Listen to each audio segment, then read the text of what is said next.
Lifestyle. Selina MacKenzie. We're going over to Hong Kong now. Our first guest was once trapped in a violent marriage and firmly believes that some women are simply addicted to abusive men.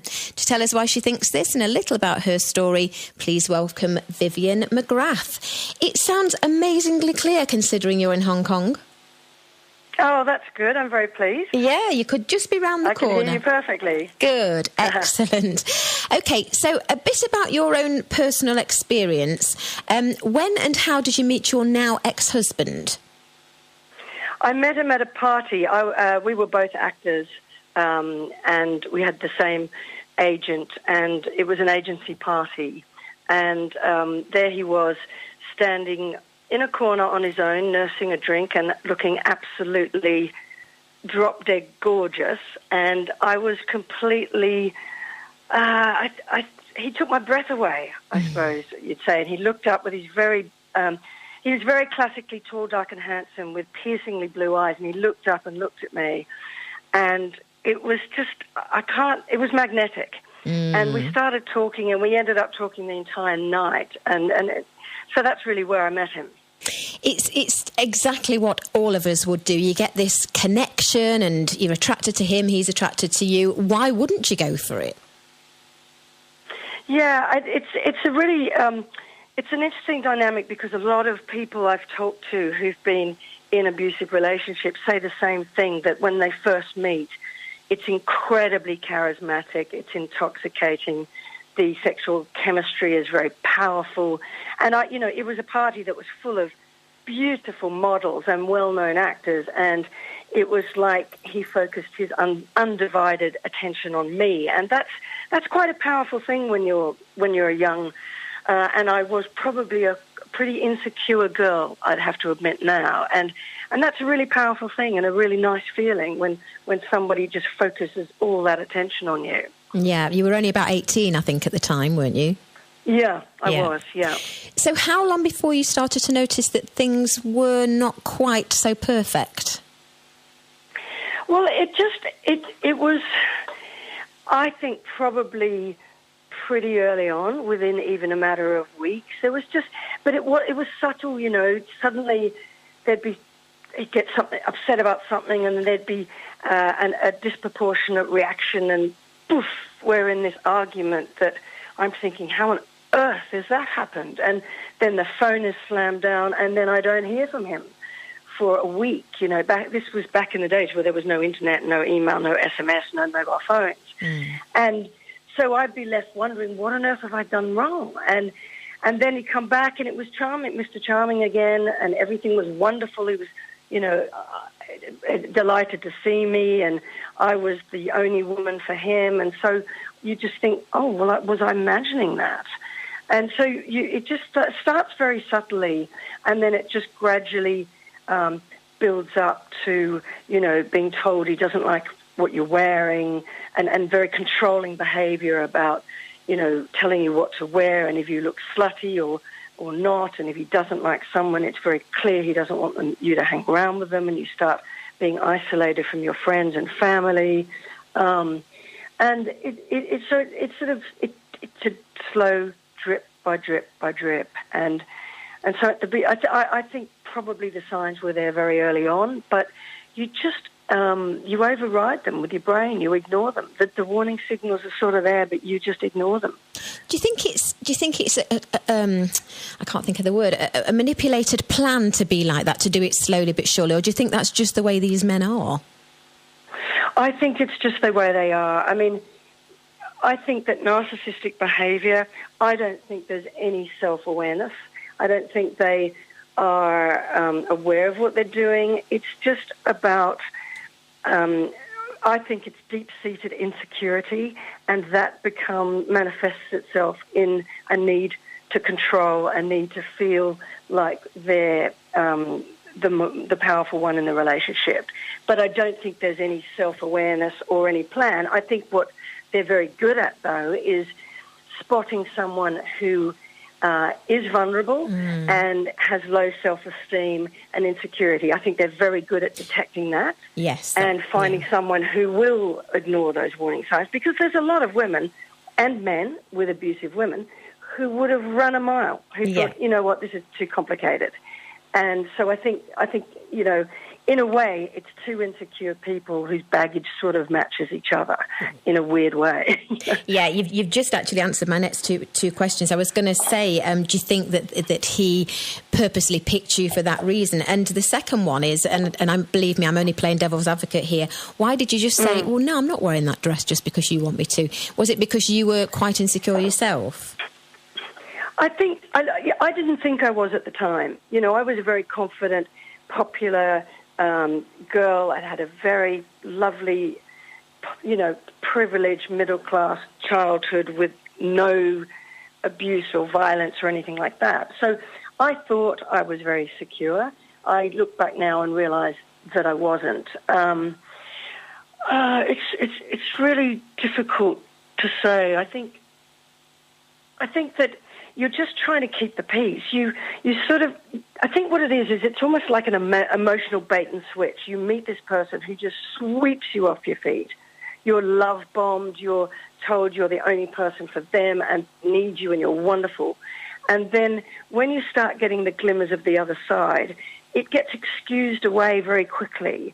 And, you know, because at first it's very subtle, you think, oh, okay, yeah, that's fair enough. Like they say, oh, look, I've had a difficult past. And you feel a bit sorry for them because you think, well, I didn't, you know, that, you know, I feel sorry for him. And, you know, maybe I am the one for him. Maybe I can save this guy who's had a really rough time all his life. And so you sort of go into this rescue mode and being needed by them. And I must have had a deep-seated need to be needed because it felt great, you know, it felt good. And I think probably it then filled that low self-esteem in me to feel so needed and so wanted and so important in that person's life. But, of course, it doesn't stay like that. And as the highs get higher and the lows get lower, and it gradually, you know, the first push and shove comes in, and then the first sign of violence, and you know, it's a cycle that gets worse and worse as you go. And why I say it's like an addiction is because you've had that massive high at the beginning, and you're forever searching for it again. Yeah. And you can never get the high that you got when they first came into your life, and you're really desperately searching for it. And as soon as you've had a bit of that first taste of violence, immediately the remorse, the tears, the flowers, the gifts, the I'm so sorry, this is not me, I need you more than ever to change me and make me not like that comes back, and you get sucked back in again. Yeah. And then you think, oh, I'm in their sunshine again and I've got that high again. So, you know, it is like an addiction in a way. I think I understand that. And if somebody maybe gets physical once, well, there's no excuse. If they are very sorry, you can think, well, it was a one-off. But when it kept happening again and again, why did you not leave then? I think what happens is it's almost like a weird form of grooming, and in that you're gradually stripped of all your self-esteem. And when you start to get told that you're stupid, it's your fault, and I know it sounds insane. I really understand how insane it sounds. But when you're in this vortex, the cycle of high and low and high and low happens over and over again. Each time you have that, your self-esteem is stripped that little bit more, to the point where you're terrified. You're full of shame. You don't want to tell people what's going on. You're in a way in denial, because denial is an incredibly powerful thing.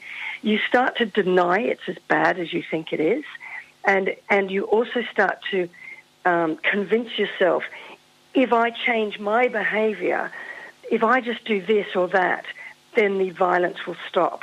And so you're trying desperately to manage a situation that's unmanageable, and the only way to do that is by changing your behavior. So you convince yourself that I can do this. If I just love him more, if I just prove to him I'm not the person he says I am, then maybe he'll stop that violence. It's a really screwed up logic. But you also are terrified of them. Yeah. You're frightened because you have had threats that if you leave, and you're made to feel guilty. If you leave me, I'll kill myself.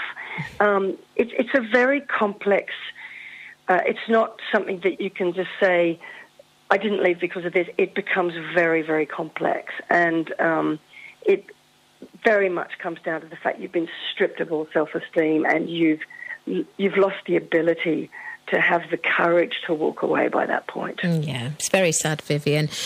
You did stay together. You eventually got married. You had a baby. Is it at that point that you decided to leave? Well, I mean, you sort of then think, oh, maybe when the baby comes, it's all going to get better. It's just so screwed up. I understand that. Yes, it suddenly. I had two moments of real clarity. One was when I started to get help and support, because I started to think, this is not me. This is not. I do deserve more. And I got help.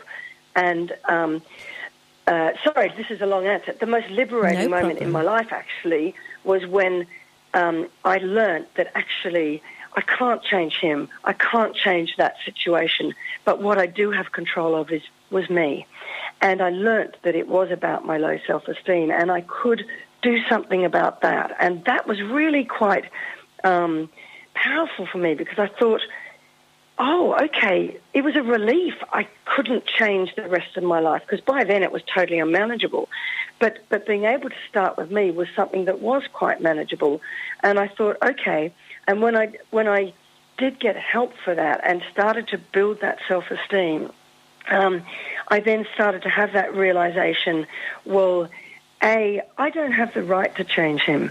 If you actually love somebody unconditionally, then you love them for who they are. And I had to just say, if he never changes, ever, is this somebody that I actually like and respect and want to be with? Just take love out of the equation, because it was clearly an unhealthy form of love.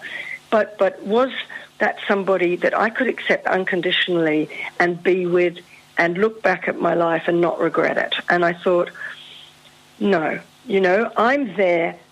I'm there hoping and waiting for him to change. And that's actually not unconditional love. So for me to unconditionally love him, I had to just say, okay, if that's the way he wants to be, he wants to stay like that and not change himself, well, then I have to accept that. And then the second, and therefore that's not good enough for me, and therefore I need to leave. And then the other moment of clarity was, of course, it's not about me now. I'm a mother, and I cannot bring my child up in that environment, because I started to realize that, if I didn't, then it would pass down, and I had to break that cycle. Yeah. Because it is a cycle of violence, and you have to break that. Otherwise, I'd be bringing up a boy who would become a violent man. The chances of that would be very high. How did you leave? Did you just, surely it didn't just let you walk out with the baby? I tried many, many times, and on average, women... I'm using the word women, but, I do acknowledge that there are men who do get abused by women. But the statistics talk about women because they are the majority.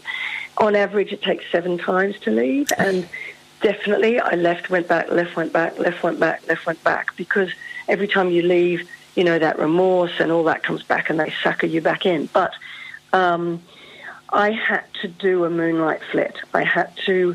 because I also learnt that the most dangerous time, and I think it's something like 70% of those who are killed by their partners or ex-partners happens when they're in the process of leaving. So I had to just go when he was at work one night, and I left. I just packed whatever I could into the car. A girlfriend came over, and I just left. And I left with whatever I could fit in and my baby. And I couldn't tell him where I was going, because I was very fearful because he'd threatened that if you leave, I'll kill you. Yeah. So that was the only way I could do it. And I also didn't leave.